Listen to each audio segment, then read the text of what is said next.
Welcome to Lab 1 on mineral identification. So we're going to look at a variety of minerals. We'll classify them based on their characteristics. This first one is a dark gray, very shiny piece of material, and it has some really sharp angles in it. You may be able to see right there. There's a nice little sharp corner, some straight lines. And if you could see it really closely on this surface, you'd see little chipped out places that look like little boxes. That tells me it probably has cleavage, and that it's going to have, because it makes these box shapes, 3 directions of cleavage, because it is shaped like a box. And when I look at it, the box is straight up and down at 90 degrees. So this first one has 3 directions or 3 planes of cleavage, and they're at 90 degrees to each other. The second one also is a box shape, and it also has 3 directions of cleavage, but this time, if I look at it, instead of being straight up and down, my box is a little tilted. It's on its side. So we'll have to come back to that and try to figure out what it is. The first one, 3 degrees, 3 planes of cleavage at 90 degrees. Second one, 3 planes of cleavage, but not at 90 degrees. All right, let's move away from cleavage and talk about their lusters. Luster is the way the mineral looks when the light hits it, and they're both very shiny. I know you'll have to take my word for that, but they're both very, very shiny when the light hits it. So shiny things can be vitreous, that means they're shiny like glass, or they can sometimes be metallic. And so we have to figure out whether it's metallic or vitreous. If it is metallic, when I scratch a ceramic tile, it will leave a colored mark. So I have just a regular ceramic tile right here, and I'll take the first one and try to draw on the tile. So let's see, let's pick a spot. And you can see I'm leaving a very definite black mark. So number 1 has a very black mark for its streak. Number 2 does not. Number 2 does not give me a colored streak. So number 1 has a colored streak. Number 2 does not have a colored streak. Let's see, I think so. We talked about luster and cleavage. The luster, if it gives a colored streak, it's either metallic or earthy for its luster. Because this one is shiny, that makes it metallic. This is also shiny, but it didn't leave a colored streak, and that means it's vitreous. So if we have to pick from earthy, metallic, or vitreous, earthy ones are not shiny, metallic ones are shiny and make a colored streak. Vitreous ones are shiny, but don't give you a colored streak. Okay, so we've done sample 1 and sample 2. You should write down those characteristics in the right boxes. Let's look at 3 and 4.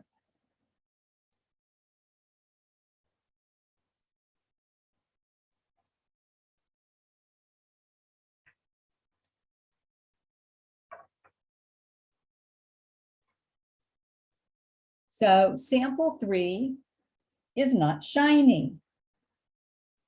That would normally tell me that it has an earthy luster. It's a really pretty little green sample. So to tell its luster, we would try to draw on my little ceramic tile. Here's the black mark from earlier. We'll go beside it.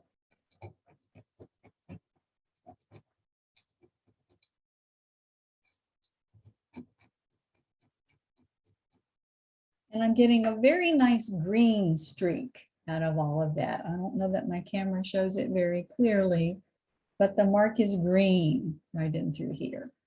So I get a green streak. Things that give you a colored streak are either metallic or earthy. If they're shiny, they're metallic. If they're not shiny, they're earthy. So number 3 must be earthy because it certainly is not shiny. It also doesn't have any sharp edges, so it doesn't have much in the way of cleavage for us. Number 4 is very shiny. I've got one piece that has big crystals in it. You can see them, and another piece that's not so many crystals. So shiny is either vitreous or metallic.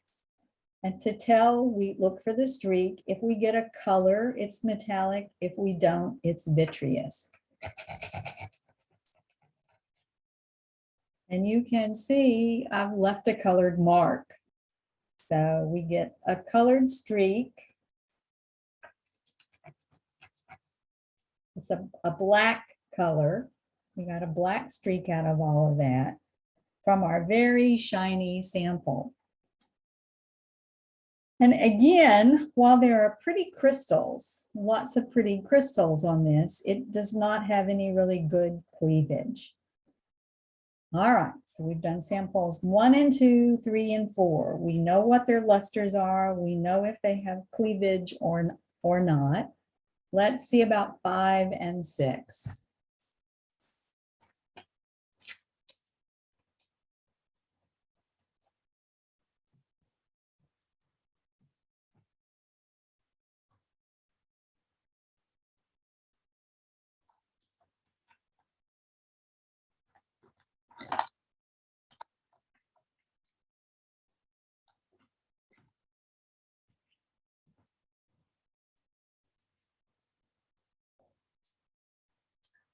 So number 5 is very interesting. It shows up as these little thin pieces that look like plastic.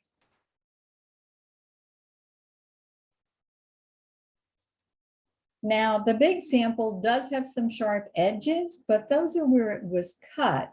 If I took my finger, I could pry it apart into individual little sheets. You can maybe see right there, I can separate it out into individual sheets. So it does have cleavage. It has only one direction of cleavage. Anything that pulls apart in sheets and could stack like sheets of paper has one plane of cleavage, just one. The luster, it is very shiny. So we have to decide, is it metallic or is it vitreous? Metallic, remember, would give me a nice color on the ceramic tile. So let's flip over. And even though my sample is almost black, if you look at the color at the tile where I marked, I don't get a color at all. So it is not metallic. We would say number 5 is vitreous. This is number 6. I've got 2 pieces. One is a really pretty little crystal. And the other is a solid white chunk. So probably not cleavage. Usually if you have individual crystals, you can see your sample does not have cleavage. It doesn't naturally break into a regular pattern. It is shiny, so we need to decide, is it metallic or vitreous? So remember, metallic is going to give us a colored mark and vitreous will not. So I scrape away and we don't get a color. So it's vitreous.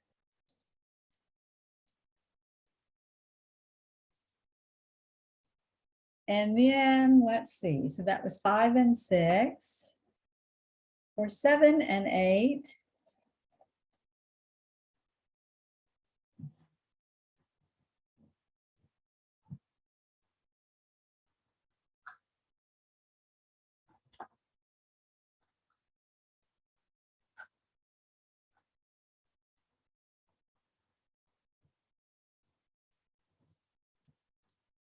For 7 and 8, we'll look at these samples.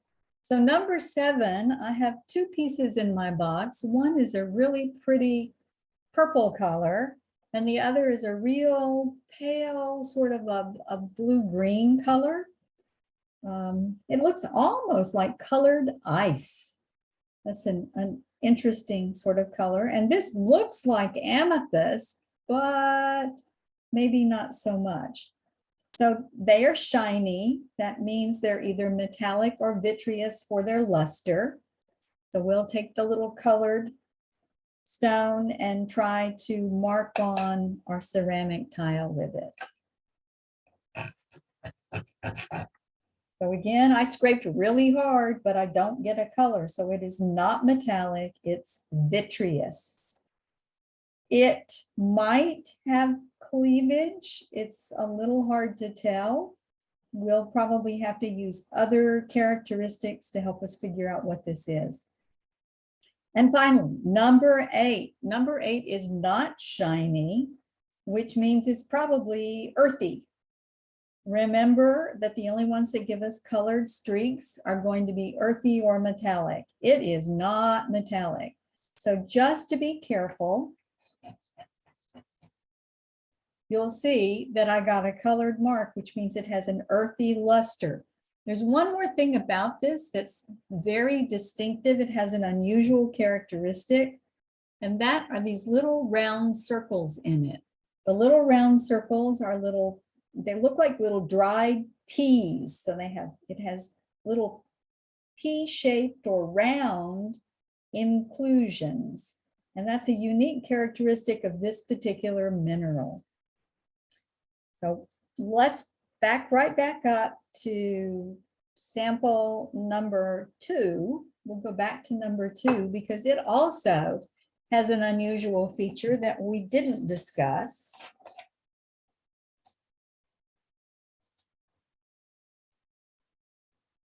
There's sample number 2 again. You remember sample 2? Well, sample 2, when I look at it, I can look down at it and I can see that my single line on the paper turns into a double line. And in fact, if I hold it at this angle, so I'm looking at through a lot of the mineral, my line separates even more. I'm going to try to hold it up and hopefully you'll be able to see the double image. Let's try this.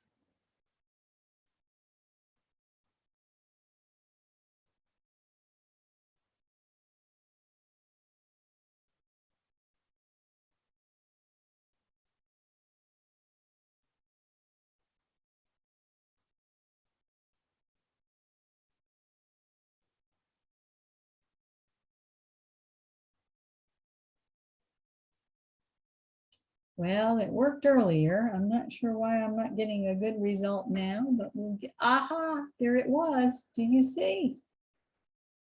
Can you see the top loop on the 2? If I hold it just right, it looks almost like a 3. And the number sign has multiple lines in it. Looks like it's got 3 lines going across instead of 2. That's not so bad.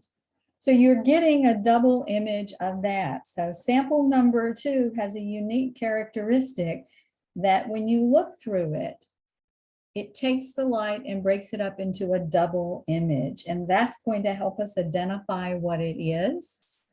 That will help with the identification. So we've talked about luster. We've talked about cleavage. We also need to look at hardness. Will it scratch a piece of glass? So number 1, nope, does not scratch the glass. Sample number 2.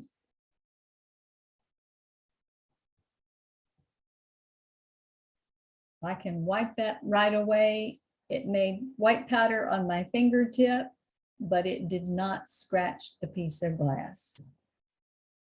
Sample number 3.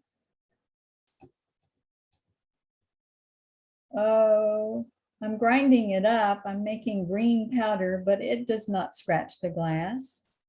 Sample number 4.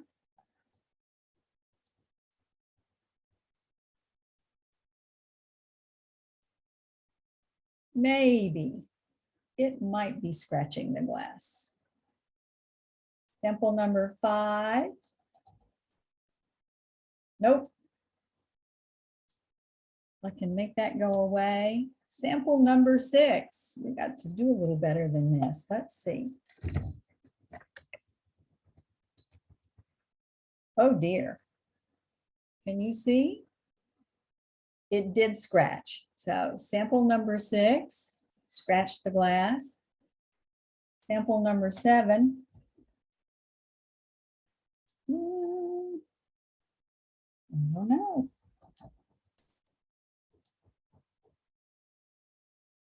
Nope, it does not. I can wipe it right away. And finally, our last one.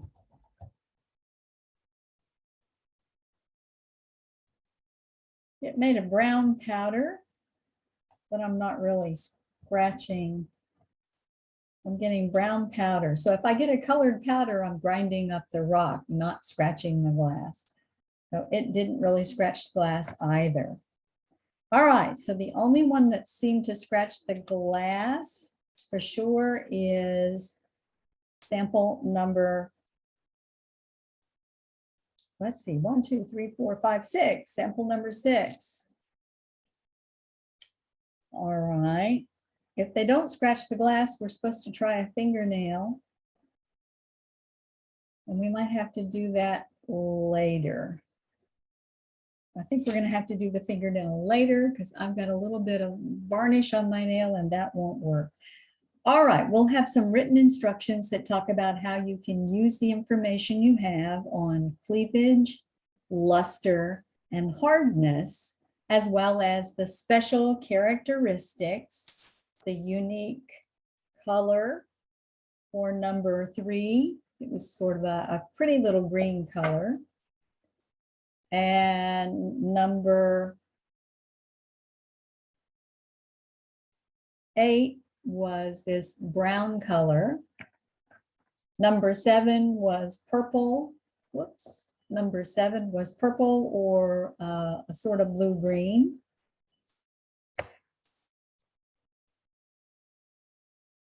Anyhow, we use the colors and the cleavage and these other bits of information to decide what kind of mineral you have, which minerals we have. We'll stop the recording.